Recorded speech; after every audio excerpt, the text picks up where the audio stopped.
మీరు ఎప్పుడైనా బాగా వర్షం కురుస్తున్న రాత్రిపూట ఒంటరిగా ఎవ్వరు లేని ప్రదేశంలో ప్రయాణం చేస్తున్నప్పుడు అప్పుడే మీకు రోడ్డుకు ఎదురుగా వర్షంలో తడుస్తూ ఒక అమ్మాయి మిమ్మల్ని లిఫ్ట్ అడుగుతుంది.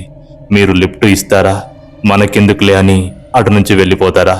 ఒకవేళ మీరు అమ్మాయే కదా అని తొందరపడి లిఫ్ట్ ఇస్తే తర్వాత ఏం జరుగుతుందో ఈ స్టోరీని మీరు ఖచ్చితంగా స్కిప్ చేయకుండా చూడండి. ఇలాంటి కథ ఆధారంగానే మీ ముందుకు చాలా భయంకరమైన స్టోరీని తీసుకొని వచ్చాను. అతని పేరు ప్రకాష్. ప్రకాష్ హైదరాబాద్లో జాబ్ చేసుకుంటూ ఉన్నాడు. అయితే ప్రకాష్ ఎప్పుడు బిజీ లైఫ్ను గడుపుతాడు. అయితే ఈ మధ్యలోనే వాళ్ళ ఫ్రెండ్కు పెళ్లి చూపులు కుదిరాయి. పెళ్లి ఇంకా వారం రోజులు ఉంది. అయితే ప్రకాష్కు వాళ్ళ ఫ్రెండ్ కాల్ చేసి, రేయ్, నా పెళ్లికి నువ్వు ఒక 4 రోజుల ముందే రావాలి అని అంటాడు. అలా అనగానే ప్రకాష్ కూడా ఖచ్చితంగా వస్తా మామా అని అంటాడు. నీ పెళ్లికి 4 రోజుల ముందేంట్రా? ముందే వచ్చేస్తాను, ఏం వరీ కాకు, అన్ని పనులు నేనే చేస్తాను అని ఇంకా ఫ్రెండ్కు ధైర్యం చెప్తాడు. అలా వాళ్ళిద్దరు ఫోన్ మాట్లాడుకొని పెట్టేస్తారు. ఇంకా పెళ్లి సమయం రానే వచ్చింది. పెళ్లి ఇంకా 2 రోజులు ఉందనగా మళ్ళీ ప్రకాష్కు వాళ్ళ ఫ్రెండ్ ఫోన్ చేస్తాడు. ఏందిరా, 4 రోజుల ముందే వస్తానని చెప్పి ఇంకా రాలేవేంది అని అడుగుతాడు. అలా అడిగితే ప్రకాష్, లేదు మామా, ఏమనుకోకు, నాకు చాలా ఇంపార్టెంట్ వర్క్స్ ఉన్నాయి, అవి ఖచ్చితంగా చెయ్యాలి. నేను పెళ్లి రేపనంగా రాత్రిపూట బయలుదేరి వస్తాను అని చెప్తాడు. ఏందిరా నువ్వు అనేది? నువ్వు నాకు బెస్ట్ ఫ్రెండ్వి, నువ్వే ఇలా చేస్తే ఎలా చెప్పు అని తన ఫ్రెండ్ ఫీల్ అవుతాడు. లేదు లేదు, నువ్వేం ఫీల్ కాకురా, అర్థం చేసుకో, రేపు పెళ్లి అనగా ఒకరోజు ముందే రాత్రిపూట వచ్చేస్తాను అని చెప్తాడు. కానీ రామామా, నువ్వు రాకపోతే నాకు అసలు మనసు ఒప్పదని ఇంకా పెళ్లి పిల్లగాడు మాట్లాడతాడు. లేదు లేదు, ఒకరోజు ముందే వస్తానని చెప్పి ఇంకా కొన్ని విషయాలు మాట్లాడుకొని ఫోన్ పెట్టేస్తారు. ఇంకా ప్రకాష్ సిటీలో తన ముఖ్యమైన పనులన్నీ కంప్లీట్ చేసుకుంటాడు. ఇంకా పెళ్లి రేపు అనగానే ఆ రోజు మొత్తం ఇంకా తన కోసం గిఫ్ట్ అన్ని ప్యాకింగ్ చేసుకొని ఆ రోజు రాత్రికి సరిగ్గా 9 గంటలకు బయలుదేరే ముందు ప్రకాష్ తన ఫ్రెండ్కు కాల్ చేస్తాడు. రే మామా, నేను బైక్ పైన వస్తున్నాను, తొందరనే వచ్చేస్తానులే అని అంటాడు. రేయ్, చీకట్లో ఎందుకు వస్తున్నావురా? ఉదయం వస్తే అయిపోతున్నాయి కదా, చీకటి ప్రయాణాలు మంచివి కావు అని పెళ్లి పిల్లగాడు అనగా, లేదు లేదు, నాకు ఏమీ భయం కాదు, నేను వచ్చేస్తాను, నువ్వు ఉండు అని ఇంకా మాట్లాడతారు. కానీ అప్పుడు వాళ్ళ ఫ్రెండ్ ఇంకో మాట అంటాడు. రేయ్, వర్షం పడేలా ఉంది, నువ్వు తొందరగా రావాలి, ఎందుకంటే మధ్యలో వచ్చేటప్పుడు తడిసిపోతావు కదా అని అనగా, లేదు లేదు, వర్షం ఏం వచ్చేటట్లేదులే, నేను తొందరనే వచ్చేస్తాను కదా, బైక్ పైన కదరా అని ఇంకా మాట్లాడతాడు. అలా మాట్లాడుకొని ఇంకా ఫోన్ పెట్టేస్తారు. ఇంకా ప్రకాష్ తన దగ్గర ఉన్న బైక్ని స్టార్ట్ చేసుకొని బైక్ పైన స్పీడ్గా హైవే రోడ్ పైన వస్తూ ఉన్నాడు. ఆకాశం అంతా మేఘవృతం అయిపోయింది. మొత్తం నల్లగా మబ్బులు పట్టి ఉంది. రోడ్ అంతా చీకటి, కేవలం బైక్ హెడ్లైట్ వెళ్తురు తప్ప మరేది కనబడతలేదు. అప్పటికే వెహికల్స్ వస్తూ పోతూ ఉన్నాయి. ప్రకాష్ చూస్తూ ఉండగానే సరిగా 10:30 వరకు ఒక 50 కిలోమీటర్లు చేరుకున్నాడు. అలా చేరుకున్న తర్వాత రోడ్డు పక్కన ఒక టీ స్టాల్ ఉంటుంది. ఎలాగో వెళ్తున్నాం, వాతావరణం అంతా చల్లగా ఉంది, టీ తాగిపోతే అయిపోతుంది కదా అని అక్కడ బైక్ ఆపి వెళ్ళి టీ తాగుతాడు. టీ తాగుతూ ఆ చల్లని వాతావరణాన్ని ఆస్వాదిస్తూ కాసేపు అక్కడే ఉంటాడు. మళ్ళీ బైక్ స్టార్ట్ చేసుకొని మెల్లగా బయలుదేరతాడు. మెల్లగా ఆకాశం నుంచి జల్లులు పడుతూ ఉన్నాయి. ఈ వర్షం ఏం చేస్తుందిలే, భారీ వర్షం పడితే ప్రాబ్లం అని అనుకుంటూ బైక్ని కాస్త మెల్లగానే పోనిస్తున్నాడు. అలా వెళ్తున్న కొద్దీ ఇంకా ఆకాశంలో ఉరుములు మెరుపులు మెరుస్తూ ఉన్నాయి. ప్రకాష్కు అర్థమవుతుంది వర్షం రానే వచ్చేటట్టుందని ఇంకా స్పీడ్ పెంచాడు. అలా ఇంకా 20 కిలోమీటర్లు వెళ్ళగానే ఇంకా అక్కడి నుంచి వాళ్ళ ఫ్రెండ్ వాళ్ళ ఊరు వెళ్ళడానికి వేరే మార్గం ఉంటుంది. ఆ మార్గం సింగిల్ రోడ్డు, ప్రయాణం అటు నుంచే మొదలు పెట్టాలి. అలా ఆ రోడ్డు నుంచి బైక్ని ఆ రూట్లోకి మళ్లించాడు. ఆ ప్రాంతం అంతా అడవిలాగా దూరంగా చిన్న చిన్న ఊర్లు ఉంటాయి. ఆ ప్రాంతంలో వెళ్తున్న కొద్దీ ప్రకాష్కంతా చీకటిగా అనిపించింది. ఎటు చూసినా భయంకరమైన చెట్లు, రోడ్డుకు అటువైపు ఇటువైపు ఉన్నాయి. మధ్యలో బైక్ వెళ్తుంది. ఆ రూట్లో ఎలాంటి వాహనాలు కూడా ఎదురుపడతలేవు. ప్రకాష్ ఇంకా స్పీడ్గా వెళ్తున్నాడు, కానీ రోడ్డు సరిగా లేదు, అంత గుంతలు గతుకులు ఉన్నాయి. అలా ఇంకా మెల్లగా ప్రకాష్ బైక్ని నడుపుతున్నాడు. చుట్టూ చూస్తున్నాడు, అంత భయంకరమైన చీకటి. ఆ బైక్ లైట్ వెలుతురులో ఆ రోడ్డు పక్కన ఉన్న చెట్లు చాలా భయంకరంగా కనబడుతున్నాయి. రూట్ అంతా చాలా భయంకరంగా ఉంది. వర్షం మాత్రం పడతలేదు కానీ చిన్న చిన్న చినుకులు మొదలయ్యాయి. ఉరుముతుంది, మెరుస్తుంది. అలా ముందుకు వెళ్తున్న కొద్దీ ఒక ఊరిని దాటుకొని వెళ్ళాడు. ఆ ఊర్లో అప్పటికి చాలా మంది ఇళ్లలోనే ఉండి తలుపులు మూసుకొని ఉన్నారు. ఆ ఊరిని దాటుకొని ఒంటరిగా వెళ్తున్నాడు ప్రకాష్. అలా కొద్దిగా దూరం వెళ్ళగానే మెల్లగా వర్షం మొదలైంది. చాలా తక్కువ పడుతుంది. అలా వర్షం పడుతూ ఆ ఉరుములు మెరుపులు చాలా భయంకరంగా వస్తున్నాయి. ఎంట ముందు చూడకుండా స్పీడ్ పెంచాడు. వర్షం పడుతూనే ఉంది. అలా బైక్ ముందుకు వెళ్ళగానే ఎవ్వరు లేని ప్రదేశం, అంతా అడవి లాంటి ప్రాంతం. అలా వెళ్తున్న ప్రకాష్కు రోడ్డు ముందల ఒక అమ్మాయి చెట్టు కింద నిలబడి వర్షానికి తడుస్తూ చలికి వణుకుతూ ఉంది. అది గమనించిన ప్రకాష్ ఇంత చీకట్లో ఈ రోడ్డు పైన ఎవరు అని అనుకుంటూ కాస్త బైక్ని స్పీడ్ని తగ్గించి ఆమె వైపు తీసుకుని వెళ్ళి ఆపుతాడు. అక్కడికి వెళ్ళి చూస్తే ఆ బైక్ లైట్ వెలుతురులో ఆ అమ్మాయి చాలా స్పష్టంగా కనబడుతుంది.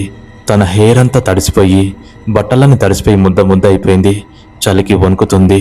ఆ లైట్ వెలుతురులో ఆమె చాలా అందంగా కనబడింది. ప్రకాష్ ఇంకా తన దగ్గరికి వెళ్ళి బైక్ ఆపి, ఎవరండి మీరు?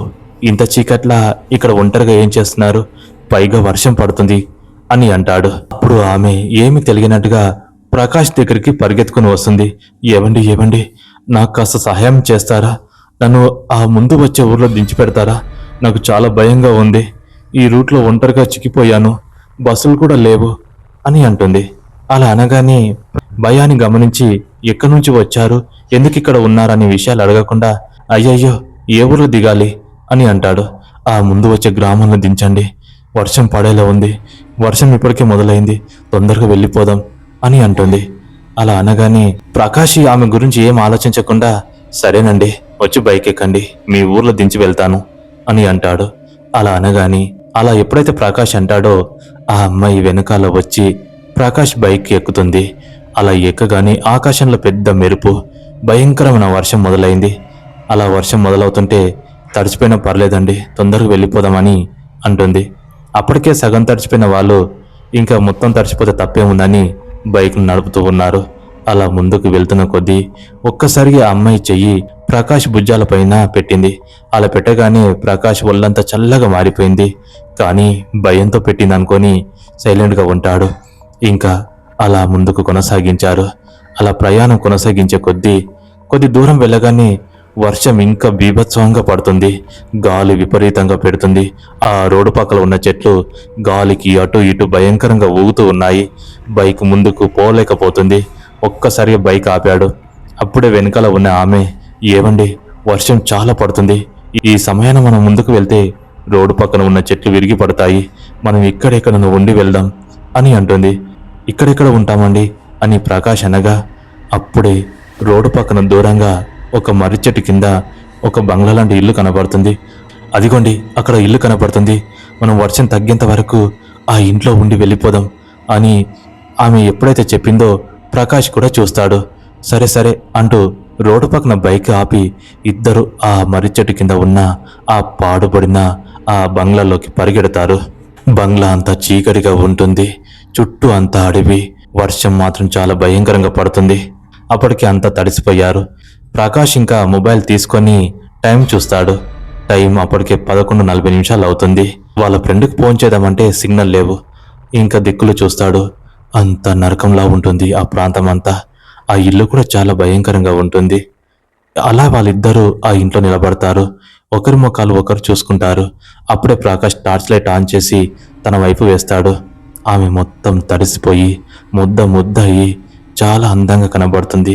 ఆమె హెయిర్ మాత్రం చాలా లాంగ్ ఉంటుంది. ఆమెను అలా చూసిన ప్రకాష్కు ఏదో తెలియని ఫీలింగ్ ఏర్పడుతుంది. ఏంటండి అలా చూస్తున్నారు అని అమ్మాయి అంటుంది. ఏం లేదండి, మొత్తం తడిసిపోయారు అని అనగా మీరు కూడా తడిసిపోయారు కదా అని ఇద్దరు ఇంకా అలా నవ్వుకుంటారు. అలా మాట్లాడుకుంటూ ఉంటే బయట పెద్ద మెరుపు వస్తుంది.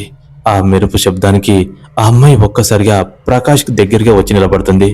అప్పుడు ప్రకాష్ తనని చూసి, ఏంటండి భయమేస్తుందా అని అనగా, అవునండి, నాకు ఈ మెరుపులు ఉరుములంటే భయం అండి అని చెప్తుంది. అలా ప్రకాష్కి దగ్గర నిలబడింది. తను కూడా ఏం తెలియనట్టుగా ఉన్నాడు. ఆ అమ్మాయి మరింత దగ్గర అయ్యే కొద్దీ తనలో గుండె వేగం మరింత కొట్టుకుంటుంది. అలా అమ్మాయిని చూస్తూనే ఉన్నాడు. మళ్ళీ ఈసారి పెద్ద ఉరుము ఉరిమింది. అలా ఉరుమగానే ప్రకాష్కి దగ్గరకు వచ్చి ఆనుకుంది. అలా అనగానే ప్రకాష్కు ఒళ్ళంతా వేడి పుట్టింది. ఇంకా వాళ్ళిద్దరు దగ్గర చేరుకున్నారు.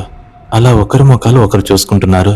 భయమిస్తుందా అండి అని మరొకసారి ప్రకాష్ అనగా, అవునండి నాకు చాలా భయం వేస్తుంది అని ఒక్కసారిగా చలికి వణుకుతున్నట్టుగా తను వణుకుతూ ఉంది.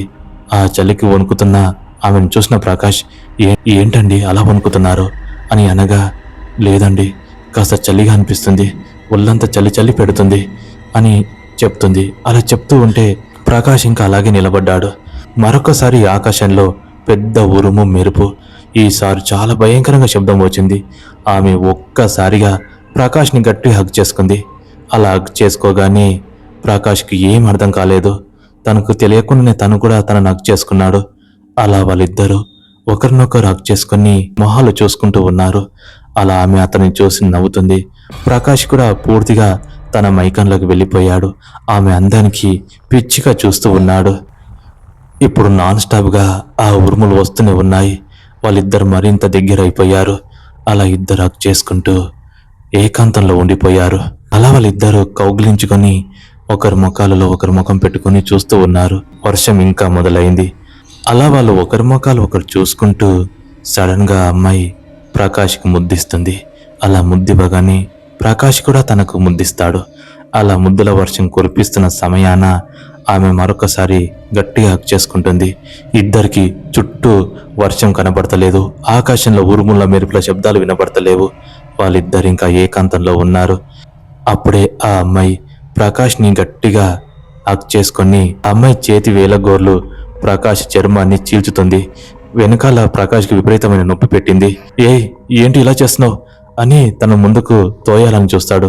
ఆ అమ్మాయి మాత్రం అలాగే పట్టుకుంది. ఏమైంది నీకు, ఇలా చేస్తున్నావు, అబ్బా నొప్పి పెడుతుంది, వదిలేయ్ అని ముందుకు జరుపుతాడు. జరపగానే ఆ అమ్మాయి దూరం జరుగుతుంది. ఏంటి నువ్వు ఇలా చేస్తున్నావు అని తన వైపు టార్చ్ లైట్ వేసి చూస్తాడు. ఆ అమ్మాయి తల వంచుకొని ఉంటుంది, సిగలన్నీ విరబోసుకొని ఉంటుంది. నీకేమైనా పిచ్చా, అలా చేసావేంది అని దగ్గరికి వెళ్ళి తన వైపు చూస్తాడు. తల పైకెత్తుతుంది. ఈసారి అక్కడ ఉన్నది అందమైన రూపం కాదు, ఒక భయంకరమైన దయ్యం రూపంలో ఉన్న పిశాచి. దాన్ని చూసిన ప్రకాష్ గట్టిగా అరుస్తాడు. ఎవరు నువ్వు అని అంటాడు. అలా అనగానే, రా రాజా రా, ఈ రోజుకు నువ్వు నేను ఒకటైపోదాం, ఏకాంతంలో గడుపుదాం, రారా అంటూ ముందుకు వస్తుంది. ప్రకాష్కి పూర్తిగా అర్థమైపోయింది అది ఒక దయ్యమని. అక్కడి నుంచి పారిపోవాలని చూస్తాడు. భయంకరంగా అరుస్తూ బయటకు పరిగెడతాడు. ఎక్కడికి పోతావు, ఎక్కడికి వెళ్ళలేవు, ఇది నా రాజ్యం, నా రాజ్యం నుంచి వెళ్ళిపోలేవురా అంటూ ఆ మర్రి చెట్టు కింద ఉన్న ఆ ఇంట్లో నుంచి బయటికి వస్తుంది. ప్రకాష్ బైక్ దగ్గరికి పరిగెడతాడు. వెనకాల ఆ రూపం ఫాలో అవుతూనే ఉంది. ప్రకాష్ బైక్ దగ్గరికి వెళ్ళి బైక్ ఎక్కి సెల్ఫ్ కొడతాడు. స్టార్ట్ అవ్వదు. ఎంత చేసినా స్టార్ట్ అవుతలేదు. వెనుక నుంచి వచ్చి అది వికృతంగా నవ్వుతూ ఉంది. ఎక్కడికి రా, నా చెంతకు చేరుకున్నవాడు నాకు బలి అవ్వాల్సిందే, రా నా చెంతకు రా, నిన్ను వదిలిపెట్టను, నువ్వు రాలేవా చంపేస్తా అంటూ అది మెల్లగా వెనకాల వస్తూ ఉంది. ఇతనిలో భయం మొదలయ్యింది. బైక్ స్టార్ట్ చేస్తూ ఉన్నాడు. ఆకాశంలో మెరుపులు.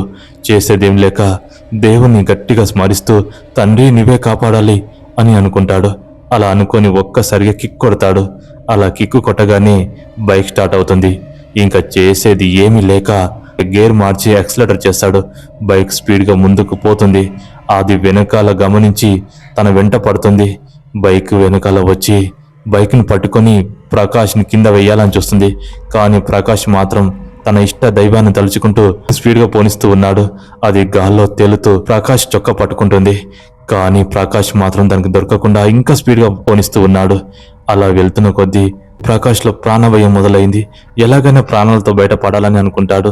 అది వెనుక నుంచి తన 2 చేతులతో ఒక్కసారి గట్టిగా కొడుతూ ఉంది. అలా గోర్లతో రక్కగానే ఆ షర్ట్ అంతా చినిగిపోయి ప్రకాష్ వీపులో దయ్యం గోర్లు అచ్చులు పడతాయి.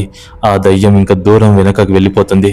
ప్రకాష్ ఎక్కడ వెనుకకు చూడకుండా వెళ్ళి ఆ పెళ్లి పిల్లగాని పందిర్లో కింద పడిపోతాడు. అలా కింద పడిపోగానే అందరు పరిగెత్తుకొని వచ్చి ప్రకాష్ని తీసుకొని వెళ్ళి లోపల కూర్చోబెడతారు. ప్రకాష్ షర్ట్ అంతా చినిగిపోయి ఉంటుంది. వీపులో రక్తం కారుతూ ఉంది. ఆ రక్తం కారకుండా పసుపు అది పెడతారు. ఏమైందిరా, ఏమైంది, ఇలా జరిగిందేంటి నీకు, ఇక్కడ నన్ను కింద పడ్డావా, ఏంది మనిషి గోర్ల అచ్చులు ఉన్నాయి అని ఫ్రెండ్ అడుగుతాడు. మిగతా చుట్టాలు కూడా అడుగుతారు. అప్పుడు ప్రకాష్ జరిగిందంతా భయంకరంగా చెప్తాడు. ఓరి దేవుడా, ఎంత పెద్ద ప్రమాదం జరిగింది. నీ ఆయుష్ గట్టిది నాయనా, అందుకే తప్పించుకొని వచ్చావు. లేకపోయి ఉంటే నువ్వు చనిపోయేవాడివి. అది నిన్ను వదిలేదే కాదు అని ఆ ఊరు వాళ్ళకు చెందిన ఇద్దరు తనతో మాట్లాడుతూ ఉంటారు. అవును బాబు, సరిగా కొన్ని సంవత్సరాల కిందట ఆ పాడుబడిన ఇంట్లో ఒక అమ్మాయిని దారుణంగా అత్యాచారం చేసి చంపేశారు. అప్పటి నుంచి అది దయ్యమయ్యి ఎప్పుడో ఒకసారి అర్ధరాత్రి పూట వచ్చే వాళ్ళని భయపెట్టిస్తుంది. ఈసారి మాత్రం నిన్ను టార్గెట్ చేసింది. ఆ దేవుని దయ వల్ల నువ్వు బ్రతికి బయటపడ్డావు. లేకపోయి ఉంటే చనిపోయేవాడివి అని చెప్పగానే ప్రకాష్ చాలా భయపడ్డాడు. ప్రకాష్ ఫ్రెండ్ కూడా చాలా భయపడ్డాడు. అలా ఇంకా తెల్లవారుజామున ప్రకాష్కు తీవ్రమైన జ్వరం వచ్చింది. ఆ జ్వరంలోనే ఫ్రెండ్ గారిని పెళ్లి చేస్తాడు. చేసిన తర్వాత వాళ్ళ చుట్టాలు ప్రకాష్ని హాస్పిటల్కి చూపిస్తారు. ఒకరోజు అక్కడే ఉండి ఇంకా తర్వాత సిటీ వచ్చేస్తాడు. తర్వాత ప్రకాష్ని కలవడానికి వాళ్ళ ఫ్రెండ్ వస్తాడు. అలా మొత్తానికి ప్రకాష్ ఆ దయ్యం నుంచి తప్పించుకున్నాడు. ఎప్పుడు కూడా రాత్రిపూట ప్రయాణాలు చేయలేడు. ఇలా మొత్తానికి ఈ కథ ముగిసింది. ఈ స్టోరీ మీకెలా నచ్చిందో మీరు పూర్తి స్థాయిగా కామెంట్ సెక్షన్లో తెలియజేయండి. ఇలాంటి మరొక స్టోరీతో నేను మళ్ళీ మీ ముందుకు వస్తాను. అంతవరకు సెలవు. జై హింద్.